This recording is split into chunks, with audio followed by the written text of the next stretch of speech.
କରାଯାଏ। ଆମେମାନେ ମଧ୍ୟ ନିଜ ନିଜ ମଣ୍ଡଳୀରେ ନିଜ ନିଜ ଘରେ ଏହି ଖ୍ରୀଷ୍ଟମାସକୁ ଆମେ ପ୍ରତିପାଳନ କରିବା। କିନ୍ତୁ ତା ପୂର୍ବରୁ 15 ଗୋଟି ଚର୍ଚ୍ଚର ସମସ୍ତ ବିଶ୍ୱାସୀ ମାନଙ୍କୁ ନେଇକି ଆଜି ଏହି ସ୍ଥାନରେ ଏହି ମୁଖ୍ୟ କାର୍ଯ୍ୟାଳୟରେ ଆମେ ସମବେତ ହୋଇଅଛୁ। ତେଣୁ ଏହାକୁ ପ୍ରାକ୍ ବା ପ୍ରି ଖ୍ରୀଷ୍ଟମାସ ବୋଲିକି ଆମେ କହିଥାଉ। ଏହି ପ୍ରି ଖ୍ରୀଷ୍ଟମାସ ଆମେ ପ୍ରଭୁଙ୍କ ବାକ୍ୟରୁ ନିଶ୍ଚିତ ଭାବରେ ଶୁଣିବା, ଡୁପେଟା ବିଷୟରେ ବି ଶୁଣିବା, ଆଉ ପ୍ରି ଖ୍ରୀଷ୍ଟମାସ ବିଷୟରେ ମଧ୍ୟ ଶୁଣିବା। Hallelujah hallelujah. ଆସନ୍ତୁ ପଦେ ପ୍ରାର୍ଥନା କରିବା। ମହାମଙ୍ଗଳମୟ ପରମେଶ୍ୱର, ତୁମର ମହତ୍ ନାମକୁ ଧନ୍ୟବାଦ କରୁଛୁ ପ୍ରଭୁ। 1 ଅଧ୍ୟାୟ 38 ରୁ 41 ପଦ ପର୍ଯ୍ୟନ୍ତ ପଢିବା। ବାଇବେଲରେ ଲୋକଲିଖିତ ସୁସମାଚାର 1 ଅଧ୍ୟାୟ 38 ପଦରୁ 41 ପଦ ପର୍ଯ୍ୟନ୍ତ। ଯଦି କେହି ପାଇଛନ୍ତି ଉଚ୍ଚ ସ୍ୱରରେ ଧୀରେ ଧୀରେ ପଢନ୍ତୁ।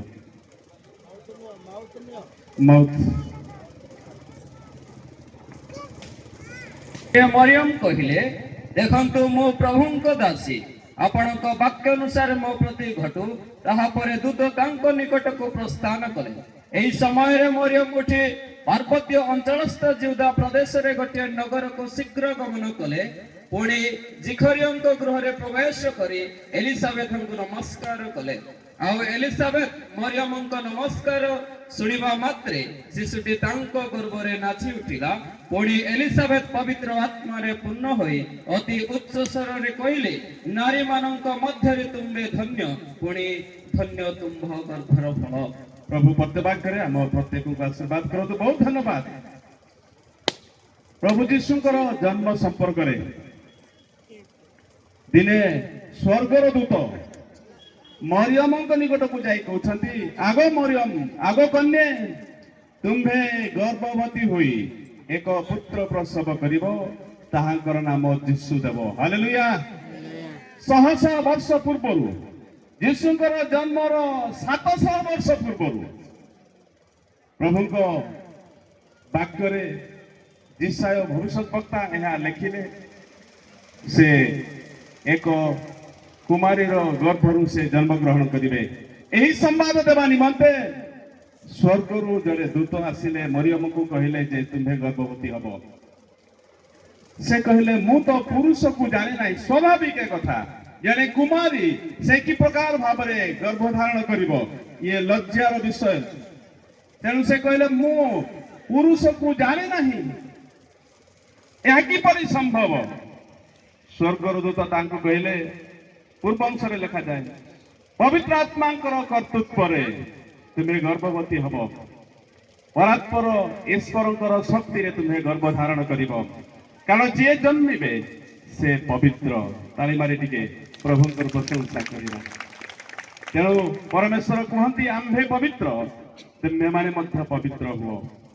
ଶେଷରେ ମରିୟମ କହିଲେ, ଆପଣଙ୍କର ଦାସୀ ଆପଣଙ୍କ ବାକ୍ୟ ଅନୁସାରେ ମୋ ପ୍ରତି ଘଟୁ। 38 ପଦରେ ଲେଖାଯାଏ, ମୁଁ ପ୍ରଭୁଙ୍କ ଦାସୀ ଆପଣଙ୍କ ବାକ୍ୟ ଅନୁସାରେ ମୋ ପ୍ରତି ଘଟୁ। ଇଏ ହଉଛି ସିଲିଣ୍ଡର। ମରିୟମ ସ୍ୱର୍ଗଦୂତଙ୍କର କଥାରେ ସେ ସିଲିଣ୍ଡର ହେଇଗଲେ। ପ୍ରଭୁ ଆପଣଙ୍କର ବାକ୍ୟ ମୋ ପ୍ରତି ଘଟୁ। ୟେସ୍, ତାଙ୍କର ସେ ମୂଲ୍ୟବାନ ଗର୍ଭକୁ ପ୍ରଭୁ ଯୀଶୁଙ୍କ ଉଦ୍ଦେଶ୍ୟରେ ଦାନ ଦେଇଦେଲେ। Hallelujah hallelujah. ପ୍ରିୟ ପ୍ରଭୁଙ୍କ ଦାସଦାସୀ ମାନେ, କୁମାରୀ ମାନେ, ତାଙ୍କର ଗର୍ଭ ହଉଛି ମୂଲ୍ୟବାନ। ସେ ମୂଲ୍ୟବାନ ଜିନିଷକୁ, ଗର୍ଭକୁ ଯୀଶୁଙ୍କ ଉଦ୍ଦେଶ୍ୟରେ ସେ ଦାନ ଦେଇଦେଲେ। ସବୁଠାରୁ ମୂଲ୍ୟବାନ ଜିନିଷ ସେ ଯୀଶୁଙ୍କ ଉଦ୍ଦେଶ୍ୟରେ ଦାନ ଦେଇଦେଲେ।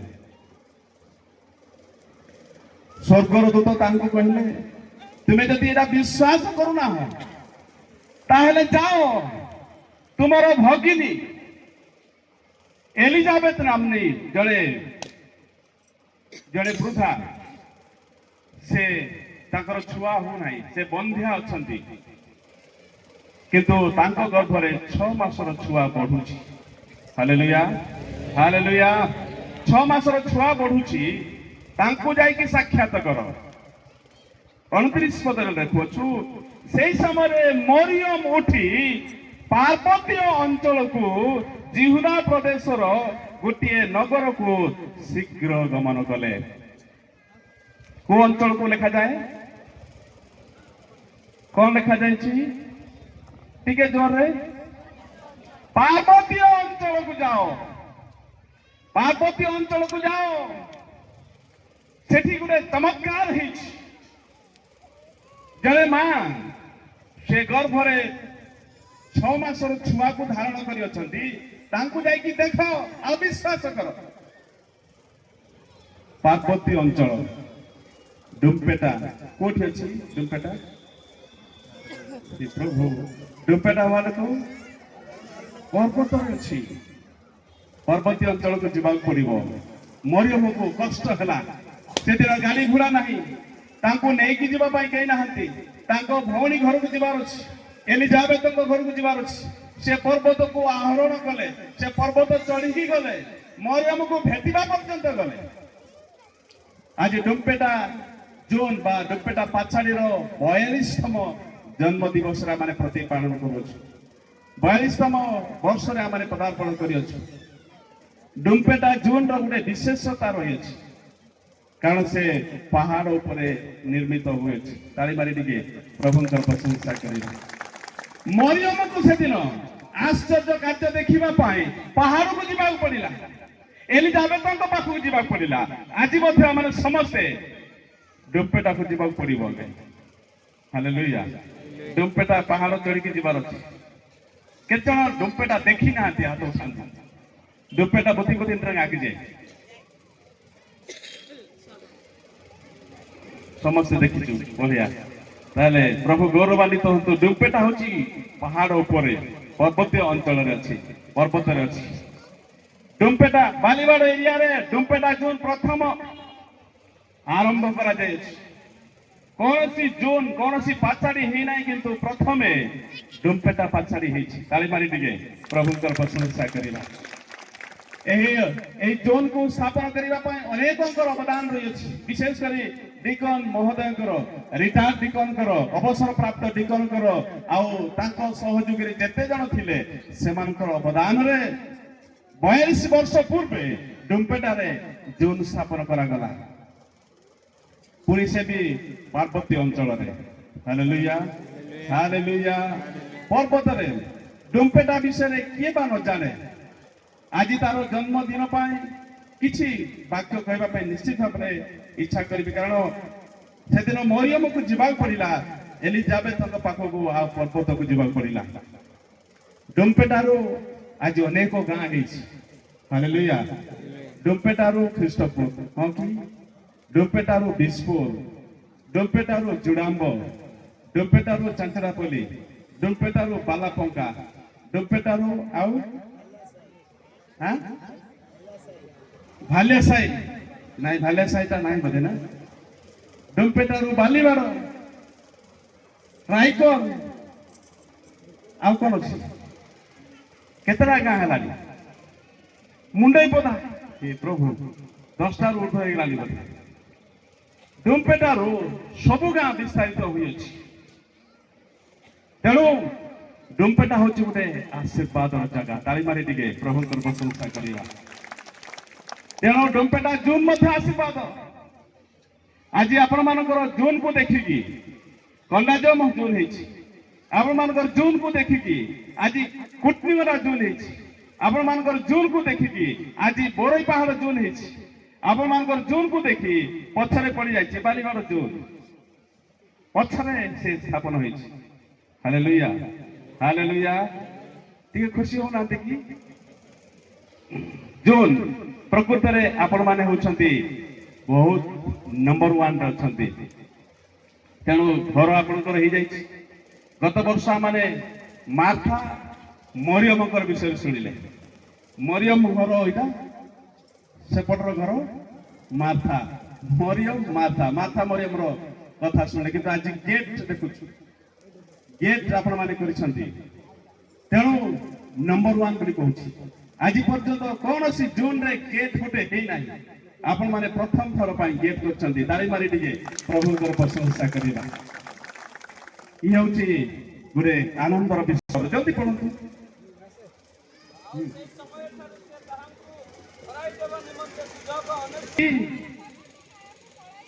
ସେମାନେ पर्वतमाଳାକୁ ପଳାଇ ଯାଆନ୍ତୁ जे छात ଉପରେ ଥାଏ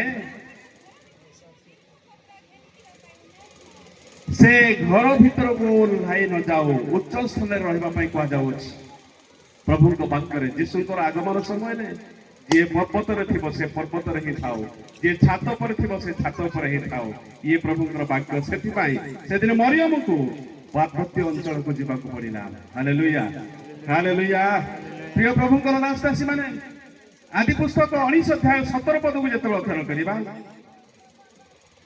आदि पुस्तक 19 पर्व 17 पद को जल्दी पढନ୍ତୁ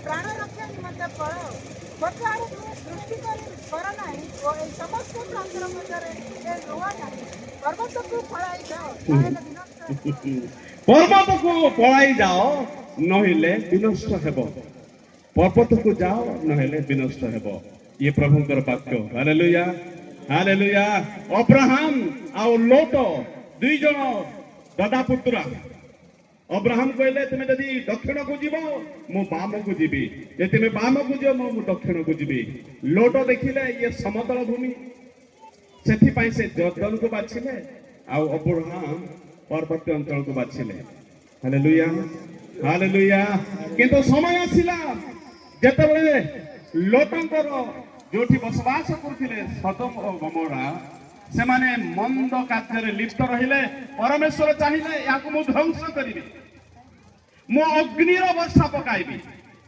आउ सदम गोमरा को मु लुप्त करिबी किंतु परमेश्वर लोटक प्रति स्नेह करी आदर करी कहले तुमे ए सदम और नगरु बाहरी आस पर्वत को जाओ जोठी अब्राहम वास करंती दिन थिला लोट से पार्वती अंचल को भल पाइला नहीं किंतु आज बाध्य होई अब्राहम को निकट को से पर्वत आड़ को जाऊ अछि माने आज डुम्पेटा जोन बहुत उच्चर अछि प्रभु आपण मान को उच्चर रखि अछंती प्रभुଙ୍କର द्वितीय आगमन बेले आगो थाली रे डुम्पेटा जोन रहबो ताली मारी टिके प्रभुଙ୍କର प्रशंसा करिया कारण स्वर्गरु परमेश्वर जेतबेले आसीबे प्रभु यीशु जेतबेले आसीबे आगो डुम्पेटा पाछाड़ी को भेटिबे ताली मारी टिके प्रभुଙ୍କର प्रशंसा करिया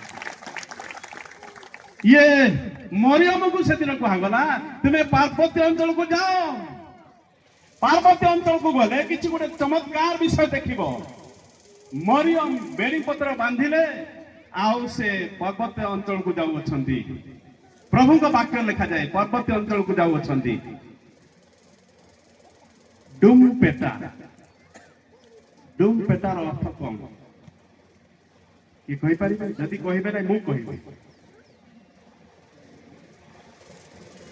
डुम्पेटा कौन सेटा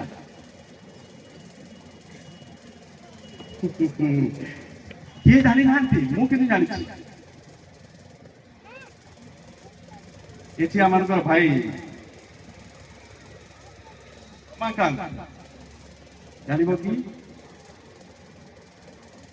नहीं जानी परिबा कोई भाषा ये डुम्पेटा मु से दिन छात पके गला बल को जानिली डुम्पेटा रो अर्थ कोन डुम्पेटा डुम्पटा पता नहीं का तो अरे जो पत्थर डुम में की साउंड हबो से होची डुम्पेटा ठीक है ताली मार दो डुम्पेटा माने साउंड होथिबा पत्थर वाते कथे बय रेंग सटाते डुडुप डुडुप डुडुप सटाता atasan ain ajman डुम्पेटा त्रिंदेले हालेलुया हालेलुया बाइबल लिखा जाए पत्थर गुड़ा को पार्टी करिवे डुम्पेटार पत्थर गुड़ा को पार्टी करिवे ये साधारण अर्थ रे लिखा जाए ना डुम्पेटा ये साधारण अर्थ नुहे ବାଇବେଲରେ ବର୍ଣ୍ଣନା କରାଯାଇଅଛି। ଯୀଶୁ ଯେତେବେଳେ ହଜାର ହଜାର ଲୋକମାନଙ୍କ ସହିତ ସେ ଜେରୁସାଲେମରେ ଅଭିମୁଖ ଯାତ୍ରା କରୁଅଛନ୍ତି, ସମସ୍ତେ ତାର ଜୟ ଜୟକାର କରୁଅଛନ୍ତି, ସମସ୍ତେ ତାକୁ ହୋସାନା ହାଲେଲୁୟା ବୋଲି କହୁଅଛନ୍ତି।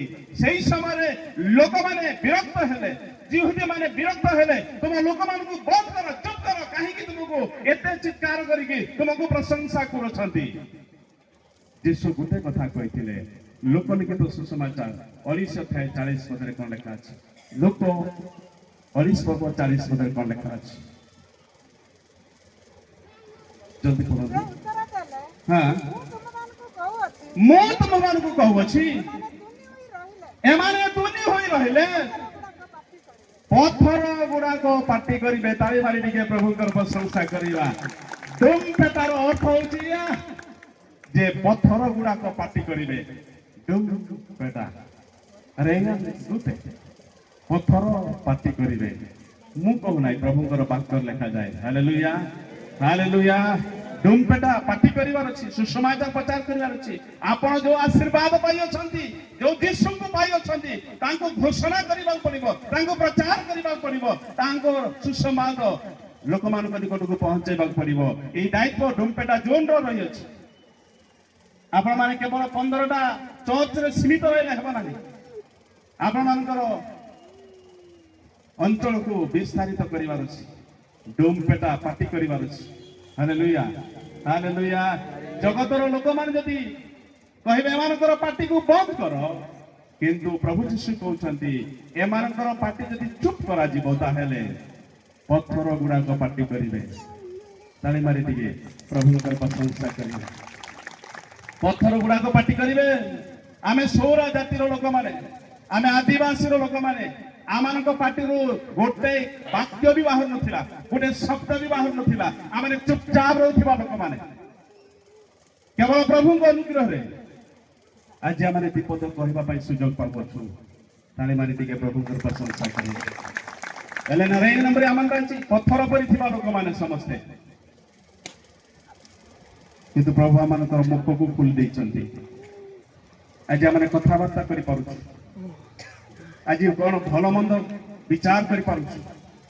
ଯୀଶୁଙ୍କୁ ପାଇଲା ପରେ ଆଜି ଚେଷ୍ଟା କରୁଛୁ ଅନ୍ୟ ଲୋକମାନଙ୍କ ସହିତ ପାଦକୁ ପାଦ ମିଶେଇବା ପାଇଁ। ଇଏ ହଉଛି ପ୍ରଭୁଙ୍କର ଆଶ୍ଚର୍ଯ୍ୟ କାର୍ଯ୍ୟ। ପଥର ଗୁଡାକ ପାଟି କରିବେ। ଡୁମ୍ ପେଟା। Hallelujah, hallelujah. ସେଦିନ ମରିୟମ ମଧ୍ୟ ସେ ଡୁମ୍ ପେଟାକୁ ଯାଇଥିଲେ, ଅର୍ଥାତ୍ ସେ ପାର୍ବତୀ ଅଞ୍ଚଳକୁ ଯାଇଥିଲେ।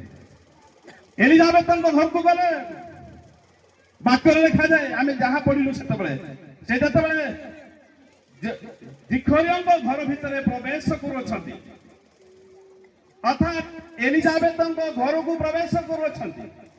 ଧ୍ୟାନ ସହିତ ଶୁଣନ୍ତୁ, ମୁଁ ବେଶୀ ସମୟ କହିବି ନାହିଁ। ମରିୟମ ତଳ ସମତଳ ଜାଗାରେ ଥିଲେ, ବର୍ତ୍ତମାନ ସେ ପାହାଡ ଚଢି ଚଢି ଚଢି ଚଢି ଚଢି ଚଢି ସେ ଏଲିଜାବେଥଙ୍କ ଘରକୁ ପହଞ୍ଚିଲେ, ଜିଖରିୟଙ୍କ ଘରକୁ ପହଞ୍ଚିଲେ। ପହଞ୍ଚିଲା ପରେ ଯେତେବେଳେ ସେ ଦୁଆର ଦେଇ ଭିତରକୁ ପ୍ରବେଶ କରୁଅଛନ୍ତି, ଦେଖନ୍ତୁ ଆଗାତେ ଆନି ଗରମ ଗାନ୍ତି ନେଲେ, ଯେତେବେଳେ ସେ ଘର ଭିତରେ ପ୍ରବେଶ କରୁଛନ୍ତି, ସାପ ଏତେ ଗାଲି ନିଶ୍ଚୟ ସେମିତି କହିଥିବ, ଏ ସାପ ইতিং গাত বললেন বউ মারা রইলার বাংবিন আসু কাপো এ বুলমাই বংশাপো এ সাঙ্গ বংশাপো।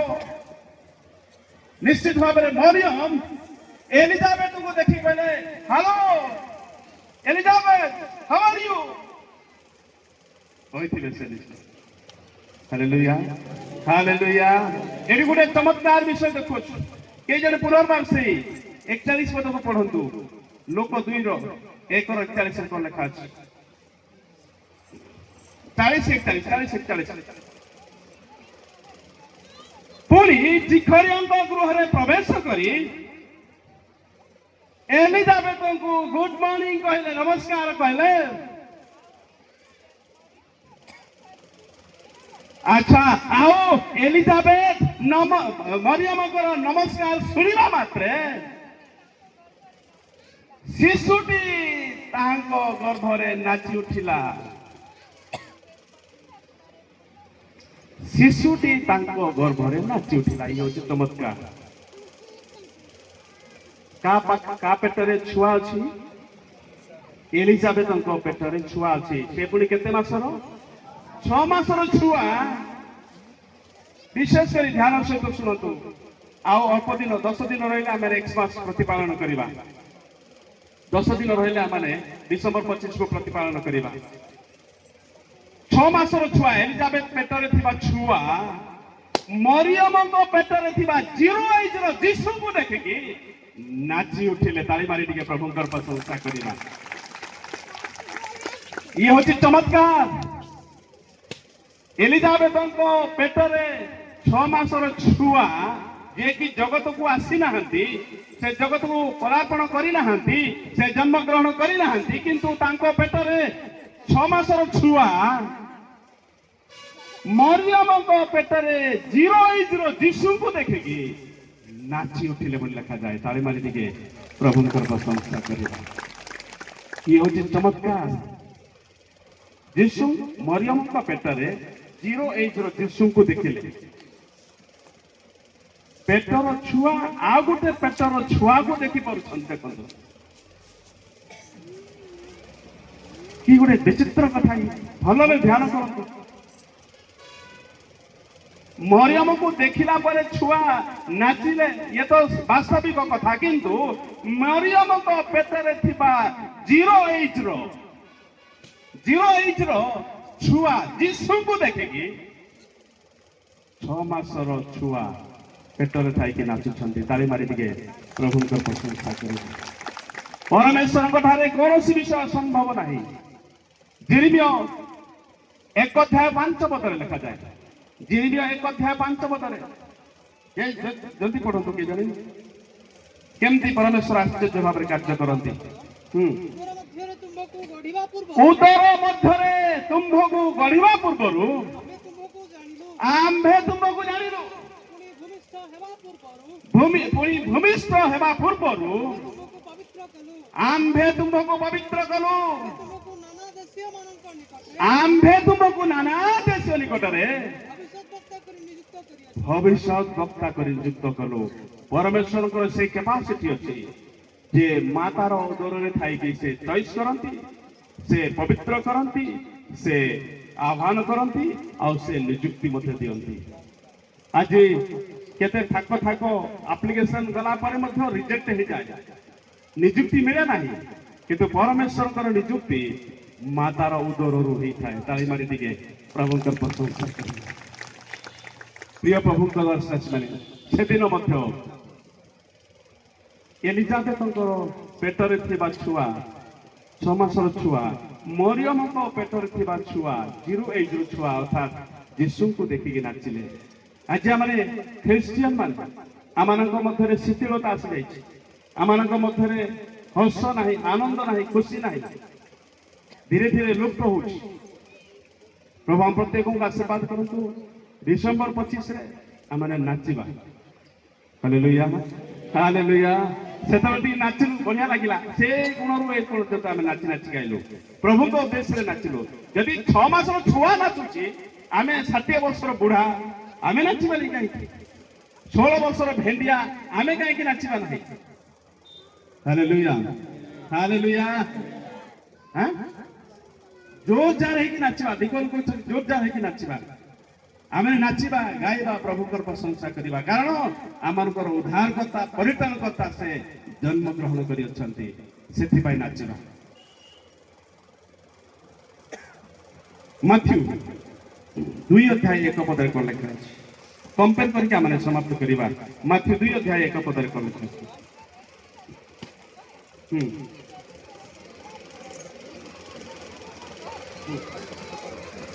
ଯୀଶୁଙ୍କର ଜନ୍ମର ଖବର ପାଇକି ସେମାନେ ଦୌଡ଼ି ଆସିଲେ। ପୂର୍ବ ଦେଶର ପଣ୍ଡିତ ମାନେ ସେମାନେ ଯୀଶୁଙ୍କୁ ଭେଟିବା ପାଇଁ ଦୌଡ଼ିକି ଆସିଲେ। ପୂର୍ବ ଦେଶର ଇତିହାସ କୁହେ ସେମାନେ ଚାଲି ଚାଲି ଆସିବାକୁ 1.5 ବର୍ଷ ଲାଗିଲା ସେମାନଙ୍କୁ। ଏବେ ସିନା ଗାଡ଼ି ଘୋଡ଼ା ସବୁର ସୁବିଧା, 2000 ବର୍ଷ ତଳର କଥା। ସେମାନେ ଚାଲି ଚାଲି ଆସିଲେ, 1.5 ବର୍ଷ ଲାଗିଲା। ତାର କ'ଣ ପ୍ରମାଣ ଯେ 2 ବର୍ଷର ତଳରୁ ଯେତିକି ଛୁଆମାନଙ୍କୁ ହେରୋଦ ରାଜା ବେକ କାଟି ମାରିଦେଲେ ବାଇବଲ ଲେଖାଯାଏ। ତା ତଳ ଅଂଶରେ ଲେଖାଯାଏ 2 ବର୍ଷରୁ ତଳ ପିଲାମାନଙ୍କର ବେକକୁ କାଟି ସେ ମାରିଦେଲେ। ସେ ଭାବିଲେ ଯୀଶୁ ମଧ୍ୟ ଏଥିରେ ସେ ମରିଯାଆନ୍ତୁ ବୋଲି। ମୁଁ ଜଣେ ରାଜା ଥାଇକି ଆଉ ଜଣେ ରାଜା ଜନ୍ମ ହେବେ କି? ହେରୋଦଙ୍କର ଏତେ ଘୃଣ୍ୟ କାମ ସେ ଛୁଆମାନଙ୍କୁ ବେକ କାଟିକି ନଷ୍ଟ କରିଦେଲେ। ପ୍ରଭୁଙ୍କ ବାକ୍ୟ ଆମେ ଦେଖୁଛୁ ହେରୋଦଙ୍କ ବିଷୟରେ ସେଇ ମାଥ୍ୟୁ ତାର 2:16 ପଦରେ ଦେଖନ୍ତୁ। 2:16 ପଦରେ ଇତିମଧ୍ୟରେ ହେରୋଦ ପଣ୍ଡିତମାନଙ୍କ ଦ୍ୱାରା ଆପଣଙ୍କୁ ପ୍ରବଞ୍ଚିତ ହେବା ଦେଖି କ୍ରୋଧାନ୍ଧ ହୋଇଗଲେ। ଆଉ ସେମାନଙ୍କ ନିକଟରୁ ସୂକ୍ଷ୍ମ ରୂପେ ଯେଉଁ ସମୟ ବୁଝିଥିଲେ ତଦନୁସାରେ 2 ବର୍ଷ ଓ ସେଥିରୁ ନ୍ୟୁନ ବୟସ୍କ ଯେତେ ବାଳକ ବେଥଲେହେମ୍ ପୁଣି ସେଥିର ସମସ୍ତ ସୀମା ମଧ୍ୟରେ ଥିଲେ ଲୋକ ପଠାଇ ସେହି ସମସ୍ତଙ୍କୁ ବଧ କରାଇଲେ। ଆଚ୍ଛା, ଇଏ ହଉଛି ଦୁଃଖର ବିଷୟ। ପୂର୍ବ ଦେଶର ପଣ୍ଡିତ ମାନେ ଯୀଶୁଙ୍କୁ ଦେଖିବା ପାଇଁ ଆସିଲେ, କିନ୍ତୁ ପାଖରେ ଥାଇକି ହେରୋଦ ରାଜା ଯୀଶୁଙ୍କୁ ଦେଖି ପାରିଲା ନାହିଁ, ବରଂ ସାନ ସାନ ପିଲାମାନଙ୍କର ବେକ କାଟିକି ନଷ୍ଟ କରିଦେଲା। ଇଏ ହଉଛି ବିଡ଼ମ୍ବନାର ବିଷୟ। ବେଳେବେଳେ ଆମେ ଯୀଶୁଙ୍କୁ ଦେଖିବା ପାଇଁ ଚେଷ୍ଟା କରୁନାହୁଁ। ଗୋଟିଏ ମା ପେଟରେ ଥିବା ଛୁଆ ମଧ୍ୟ ଯୀଶୁଙ୍କୁ ଦେଖିକି ସେ ନାଚି ପାରୁଛି, କିନ୍ତୁ ଆଜି ପର୍ଯ୍ୟନ୍ତ ଆମ୍ଭେମାନେ କେହି ଅନ୍ଧ ହେଇକି ଅଛୁ ଯେ ଯୀଶୁଙ୍କୁ ଆମେ ଦେଖି ପାରୁନାହୁଁ। ତାଙ୍କର ଆଶ୍ଚର୍ଯ୍ୟ କାର୍ଯ୍ୟକୁ ଦେଖି ପାରୁନାହୁଁ, ତାଙ୍କର ଅଲୌକିକ କାର୍ଯ୍ୟକୁ ଆମେ ଦେଖି ପାରୁନାହୁଁ। ସେ ଯେ ତ୍ରାଣକର୍ତ୍ତା, ସେ ଯେ ଉଦ୍ଧାରକର୍ତ୍ତା, ତାହା ଆମେ ଦେଖି ପାରୁନାହୁଁ। ପୂର୍ବ ଦେଶର ପଣ୍ଡିତ ମାନେ ଦେଖିଲେ, କିନ୍ତୁ ପାଖରେ ଥାଇକି ହେରୋଦ ରାଜା ଦେଖିପାରିଲେ ନାହିଁ। ଆସନ୍ତୁ ଆମେ ଏହି ଜନ୍ମଦିନକୁ, ପ୍ରଭୁ ଯୀଶୁଙ୍କର ଜନ୍ମଦିନକୁ ଆମେ ଯୀଶୁଙ୍କୁ ଦେଖିବା ପାଇଁ ଚେଷ୍ଟା କରିବା। ଆତ୍ମିକ ଚକ୍ଷୁରେ ତାଙ୍କୁ ଦେଖିବା ପାଇଁ ଚେଷ୍ଟା କରିବା। ତାଙ୍କର ଆଶ୍ଚର୍ଯ୍ୟ କାର୍ଯ୍ୟକୁ ଆମେ ହୃଦୟଙ୍ଗମ କରିବା। ତାଙ୍କ ହୃଦୟରେ ଆମେ ଡାକିବା, ପ୍ରଭୁ ଯୀଶୁ ମୋର ହୃଦୟକୁ ଆସ, ମୋର ହୃଦୟରେ ତୁମେ ଜନ୍ମଗ୍ରହଣ କର।